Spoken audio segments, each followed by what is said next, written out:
Heard it, and I know that we have all felt it.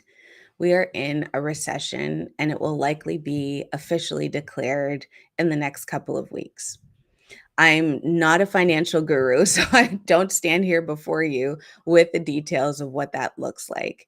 And certainly, even listening to financial experts and gurus, there's a lot of equivocating over what we call this time as we wait for the official announcement. But the one thing that remains, or the one fact that there has been certainty on, is that right now our economy feels like it's in a downward tailspin. So, on today's episode, I'm not going to again talk about the details of what a recession is and all of that, but more importantly, I'm going to talk about the leadership skills that you need to activate to successfully navigate your teams and your organizations through this time.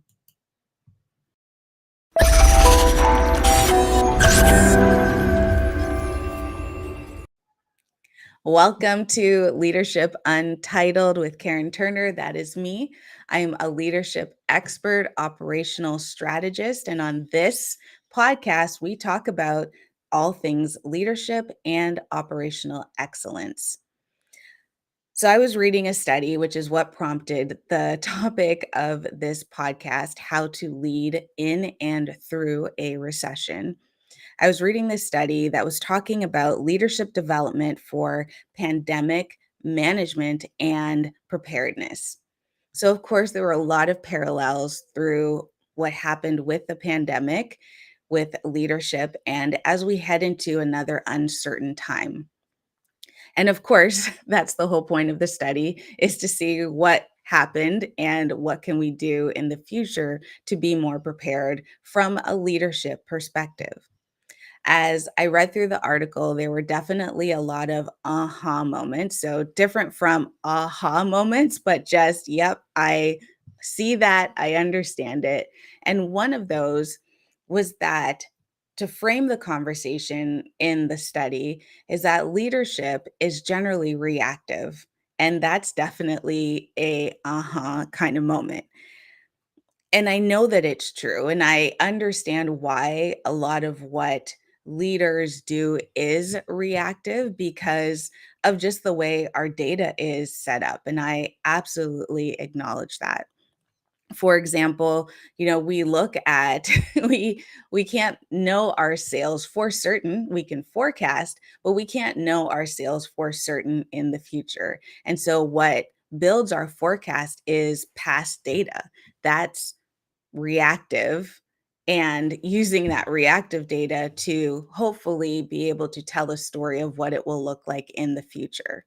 But because of that, and because our data is always lagging, there is not just a reactive nature in how we establish our goals, but also in how we take action. And there are certainly leaders who, and maybe you're one of those leaders and you can raise your hand even though I can't see you. You're someone who's just hearing me speak and you're thinking to yourself, yeah, but I recognize trends. And when I see those trends, I seek to correct if that's what's necessary, or to take action and jump on them depending on the situation. And I see you, leader. I acknowledge you and I see you. And what the problem is, and what often happens, is that phrase: data drives decisions. Again, if your data is mostly lagging, that is what's going to drive your decisions.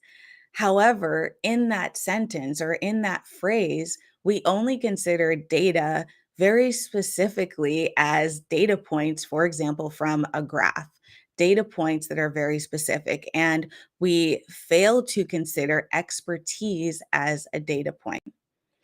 This topic, I've said this before. As I listen to past podcasts, I realize how often I say this could be its own podcast, but here we are. I'm saying it again. This could be its own podcast, talking about the benefit of trusting expertise, the benefit of recognizing that someone's years of experience, someone's years of working and looking at lagging data and understanding, beginning to develop the understanding of how shifts happen in trends in data, and being able to apply that ability to see futuristically to other situations. We don't recognize that as a data point. We don't recognize the team members that are on the front lines, speaking with the customers daily, speaking with social media, working with the products on a regular basis, the people who are actually doing the work. Their voices are often minimized by leadership, by corporations, because they're not data points. They're not looking at data points. And I absolutely recognize that an entire organization or even department or team can't jump every time someone says, well, I noticed this. Well, let's create an action plan and go around it. But what I'm saying is there can be conversation to learn more. So many times when someone on a front line or even a leader who has just built up those years of experience and expertise, when they say, I've noticed this trend, or I've noticed that we may be able to take advantage of this shift that is coming, it's discounted until either the very last minute or that trend has come and gone. And again, you can give me a raise hand, hallelujah, if you have been in that position before, because I know so many of you have been. So, yes, organizations are largely reactive. The issue is that that can't and it won't work during times of crisis. What does then effective leadership look like? Let's go through the list. You're going to see me looking down at the article if you're watching the visual experience through LinkedIn, Facebook, or YouTube. If you're listening in, I'm going to be reading a little bit. So the list looks like flexibility, a leader who is able to be flexible, decisive, skilled sense making. I love the way that this was phrased, skilled sense making.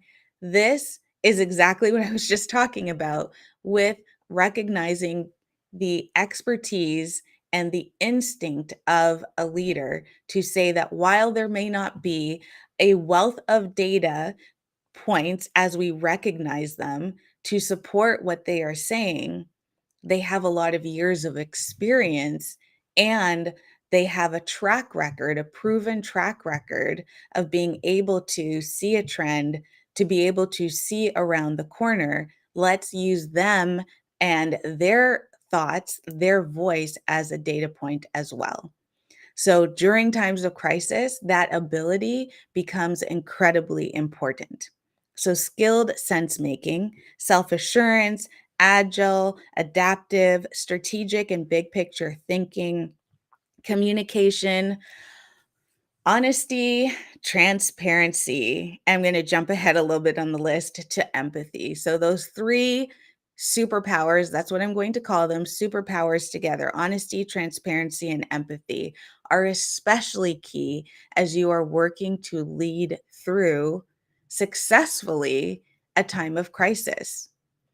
I talk a lot about contraction and expansion. And during times of crisis, understandably, there is an initial reaction to contract, to make our circle smaller, to make our network smaller. And in the process, our ideas get smaller, our strategic and big picture thinking gets smaller, but our trust gets smaller as well.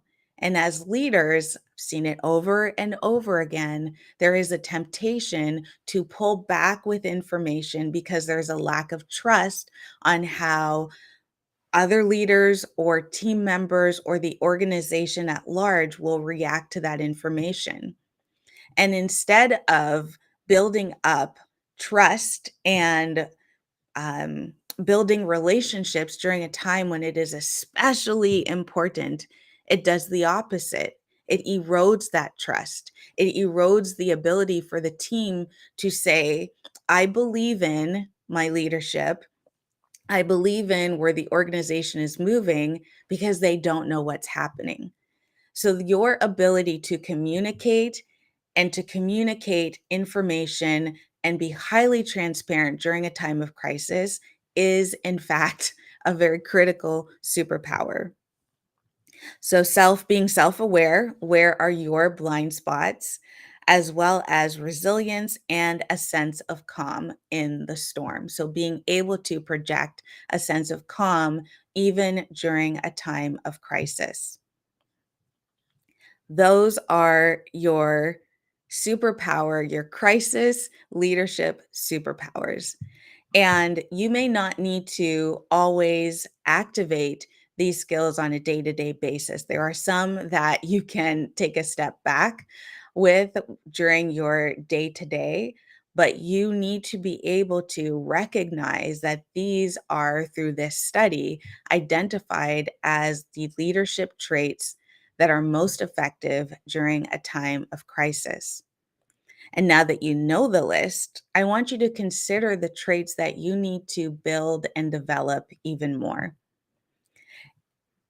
Or, even better, looking at your colleagues, looking at your team members, and seeing where are my areas of growth. And if you want to grow in them, I encourage you to do that. But where are my areas of growth that I see in others? Because part of being successful in a time of crisis, as I shared, is expanding. And so my expectation here isn't that you are going to have all of these skills and that you are going to be able to that you're going to have all of these skills and that you alone are riding the horse to rescue everyone. No. When I talk about expanding, it also means and building trust, it's recognizing that you may not have all of these traits, but who around you does. And that you can build a team that includes your colleagues, fellow leaders, but also your team members.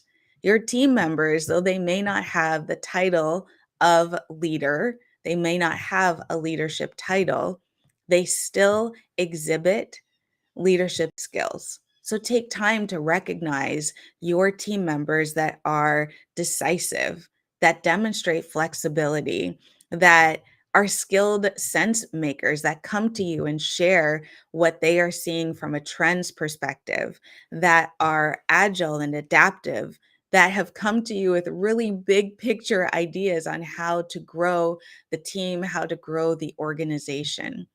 So, especially consider as you think of your crisis leadership team, not just other leaders by title, but also who on the front line can you bring in to, again, increase transparency and build trust.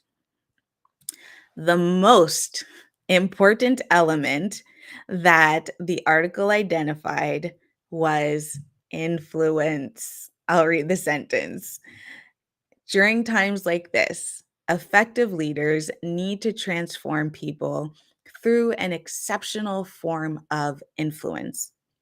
A leader must be able to tap into the motives of followers, so the motives of their team members, and be able to motivate not just their team members, but colleagues as well as the entire organization to take action and accomplish the goals that are necessary for long term success. Short term survival, long term success. Influence.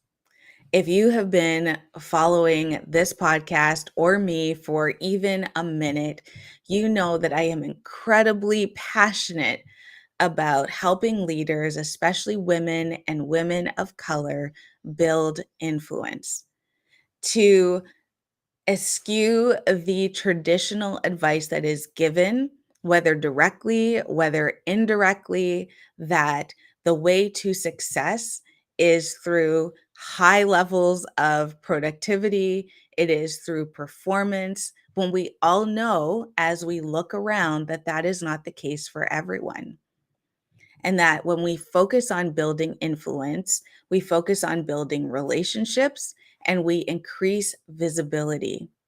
And in times of crisis, I want you to tell me, what are the two words that you did not hear on that list of superpower traits that you need to navigate through a crisis? It was not someone who produces a high amount of work. It is not someone who grinds and is just a performer. Instead, that list truly can be summed up as someone who has a high level of influence. If you hear the birds that are going through, well, just enjoy them. If you don't, they're extremely distracting. So I lost my thought for a moment, but we move on. It's the beauty of live and working out of your home office. That's not soundproof, because any office, I'm sure that's not soundproof, you'd hear the birds. So, as you look through and that list of flexibility, decisiveness, skilled sense making, self assurance, that whole list that I read before, there is not one of those traits that is tied to being uber productive and pumping out an immense amount of work, because that is not what is needed from a leadership perspective during times of crisis.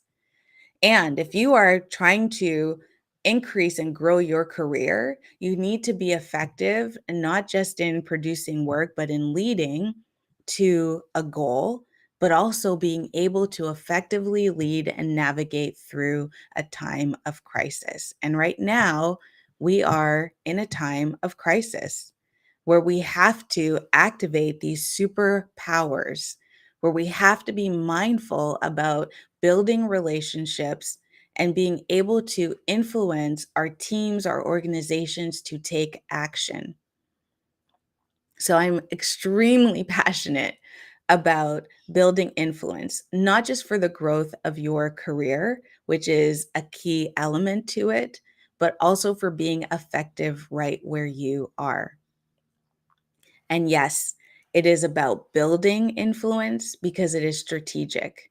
It is not about growing, which I associate with more organic, but there are very strategic steps that you can take to build your influence. As we continue to move deeper into uncertainty, it is absolutely normal to feel a sense of panic, to feel some paralysis, to feel chaos. I encourage you to acknowledge those feelings. I encourage you to sense them. And then I encourage you to find places where you can plug in to help move through those feelings or manage those feelings. Because as leaders, we don't have the luxury of remaining in that space without taking action. We can't be effective as we have others looking to us to guide them through what they are feeling. We can't be effective if we only remain in the place of panic, of paralysis, and of chaos. So I encourage you to find somewhere to plug in, because, as I have shared in other podcasts, as leaders, we are required to bring more of us into the workspace. So during this time where there is likely increasing pressure on results, on making sure that there's a cohesive plan, that it is strategic and effective, you're feeling that pressure. So find somewhere that you can plug in. I invite you to stay here in this podcast, to follow me across social media, because we are building a community of influential leaders who are focused on not just what it's like to be a leader when it is easy in good times, but also how to be poised to be at the forefront and be prepared to guide teams through what is coming in the next few months. So I do encourage you to stay tuned here, focused wherever you are watching or listening, because I will be sharing more from an operational perspective on my recommendations for what you can do to be sure that you are looking at all different angles as you consider the uncertainty that we are going in. But before even getting to the the practical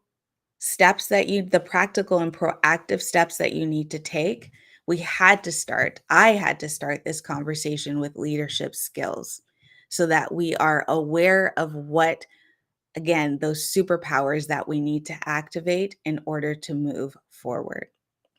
So let me know, as I read through the list, what was one of the crisis superpowers, leadership superpowers that you heard that you said, that's me. I want to know. I want you to be able to sing your praises and recognize where you shine, because you also need more of that during these times as well. So let me know, what's the one superpower that I read that you're just like, that's me. We're at the end of this episode.